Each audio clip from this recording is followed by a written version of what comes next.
अस्सलाम वालेकुम व्यूअर्स, कैसे हैं आप लोग। मेरी दुआ है कि आप बिल्कुल ठीक ठाक हों, हंसते मुस्कुराते हों और हमेशा की तरह खुश हों। आज जो हम बनाने के लिए जा रहे हैं वो है आलू अंडे ये कटलेट्स।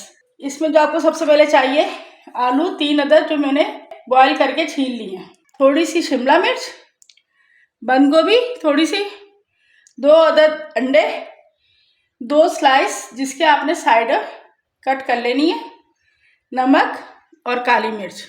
देखिए सबसे पहले हमने आलू एक प्याले में डाल लेने और इसको अच्छी तरह क्रश कर लेना। जी देखिए ये हमारे तमाम आलू मैश हो चुके हैं। अब इसमें हमने शिमला मिर्च डाल देना, बंद गोभी वो भी इसमें मिक्स कर देनी है, काली मिर्च अपने टेस्ट के हिसाब से वैसे 1 चम्मच इसमें डाल दी, नमक हस्बे ज़रूरत वैसे मैं आधा चम्मच यूज़ कर रही हूँ। इनको तमाम को मिक्स कर दी। अब देखिए ये हमने अंडे ले लेने बॉईल किए हुए, इसके भी बिल्कुल बारीक बारीक इसको कट कर लेना है जी ऐसे।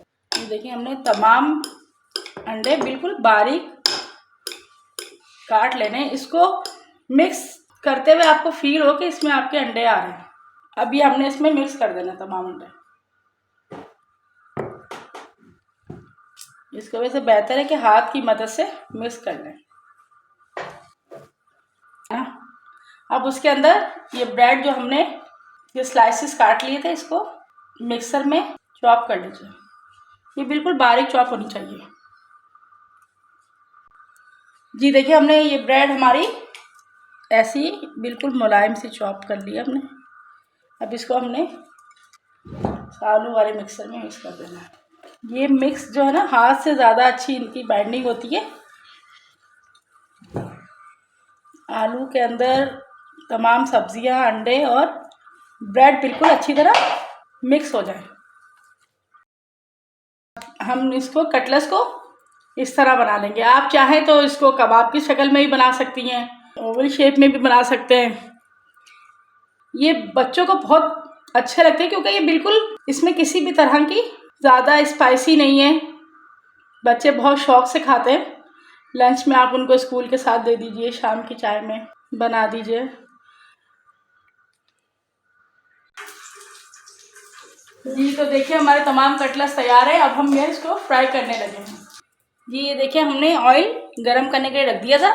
अब एक प्याली में हमने अंडे को फेंट लेना है अच्छी तरह। ये देखिए हमने अंडे को फेंट लिया है।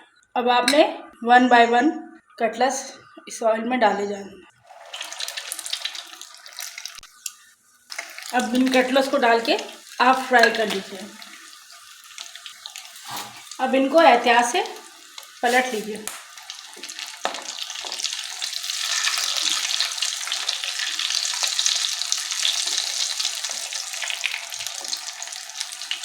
इंशाल्लाह मैं अपनी अगली वीडियो में आपको चीज़ पोटैटो बनाना बताऊंगी जो कि बहुत इजी बन जाते हैं।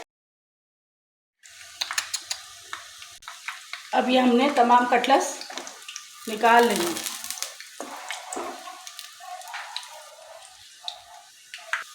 इसे आप मायोनीज केचप के साथ शाम की चाय में इस्तेमाल कीजिए। आपके मेहमान आ जाएं तो फटाफट फ़ौरन बन जाती है। और ये तमाम चीज़ें मेरे पास वही हैं जो हम घर में नॉर्मली यूज़ करते हैं। जी तो ये हमारे कटलेट्स तैयार है। देखिए कितने सॉफ्ट और मज़े के हैं। उम्मीद है आपको हमारी रेसिपी पसंद आएगी। हमारी रेसिपी को लाइक कीजिए और बेल के बटन को दबाना मत भूलिए और हमें दुआ में याद रखिएगा। अल्लाह हाफिज़।